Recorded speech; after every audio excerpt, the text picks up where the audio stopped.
रूस में आप राष्ट्रपति की हत्या कर सकते हैं, लेकिन पुतिन को बिल्कुल नाराज न करें। 2015 में सीरिया के आतंकवादियों ने 5 रूसी नागरिकों की हत्या का लाइव प्रसारण किया, यहाँ तक कि उन्होंने एक पैराशूटिंग पायलट को मारकर अंतर्राष्ट्रीय संधि का खुलेआम उल्लंघन किया। पुतिन गुस्से में तुरंत आदेश दिया कि आतंकवादी नेता अबू फिराज को जीवित पकड़ा जाए और वादा किया कि वह उन्हें सभी को पृथ्वी से मिटा देंगे।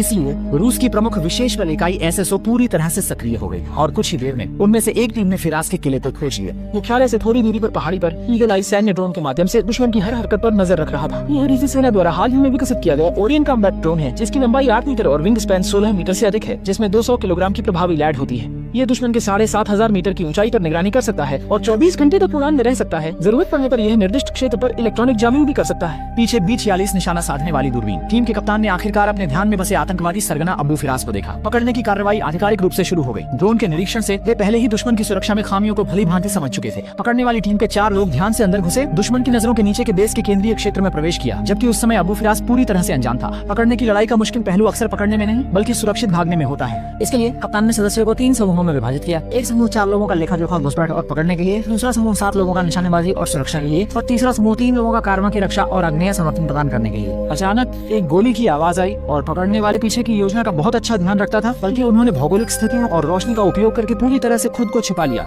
इसके अलावा जांच के क्षेत्र को कम करने के लिए इस विशेष बल के सदस्य ने सीधे बाएं हाथ से बंदूक पकड़ ली। निर्देशक वाकई पेशेवर हैं। जब देखा कि आतंकवादी नागरिकों को मार रहे हैं तो टीम के सदस्य ने कप्तान से पूछा कि क्या मदद करनी चाहिए। कप्तान ने ड्रोन से देखा कि पकड़ने वाली टीम की अग्निशक्ति आने वाले हमले का सामना करने के लिए पर्याप्त नहीं है और इससे मुख्य मिशन की पूर्ति में बाधा आएगी। इसलिए उन्होंने सख्त हिदायत दी कि हस्तक्षेप न करें और पकड़ने के कार्य को जारी रखें। शनर चोज़ा अबू जाल में फंसने ही वाला था। बाहरी निगरानी की जिम्मेदारी संभाल रही दूसरी टीम ने अचानक देखा कि भारी मशीन गनों से लैस पिकअप ट्रकों की एक टोली तेजी से आ रही है और उसमें बैठा है सुंदर देश का नंबर 1 किराए का सैनिक सांजुन। सांजुन की सैन्य दक्षता का मुकाबला ये आतंकवादी नहीं कर सकते। टीम के कप्तान ने तुरंत निर्णय लिया और दूसरी टीम को आदेश दिया कि वे बड़ा हथियार रूसी निर्मित 9K-35 तीसरी पीढ़ी का पोर्टेबल एंटी टैंक मिसाइल निकालें। रूस के स्टूलर डिजाइन और मैन्युफैक्चरिंग ब्यूरो द्वारा विकसित, जिसे शॉर्ट हॉर्न भी कहा जाता है। शॉर्ट हॉर्न समग्र प्रणाली का वजन 63.7 किलोग्राम है और ये हमारे देश के रेड एरो 11 के समान है। ये 3.5 मीटर स्टील रिइंफोर्स्ड कंक्रीट को भेज सकता है। इसकी बख्तर भेदी क्षमता खतरनाक 1300 मिलीमीटर है और इसे संचालित करने के लिए केवल 2 लोगों की आवश्यकता होती है। वास्तविक युद्ध के मैदान में इस प्रकार की लेजर बीम गाइडेड मिसाइल को लक्ष्य पर निरंतर लेजर बीम का निशाना साबित कर रखना पड़ता है ताकि मिसाइल लगातार अपनी दिशा सुधार सके। इसीलिए मिसाइल की उड़ान पथ लेजर बीम को धुरी के रूप में लेता है, जिससे दुश्मन स्पाइरल अंदाज में ऊपर की ओर जाए। जो एक तीव्र हमला के बाद लाशकों का कारवां भारी नुकसान हुआ, लेकिन ये सुंदर देश के प्रमुख भाड़े के सैनिकों के लिए नहीं होगा। संक्षिप्त अचंभा के बाद भाड़े के सैनिकों ने तुरंत ही उग्र प्रतिक्रिया शुरू कर दी। उग्र गोलाबारी से विशेष बलों को भी एक पल के लिए भय लगने लगा। भारी गोलियों की आवाज से इमारत के अंदर के आतंकवादी चौंक गए।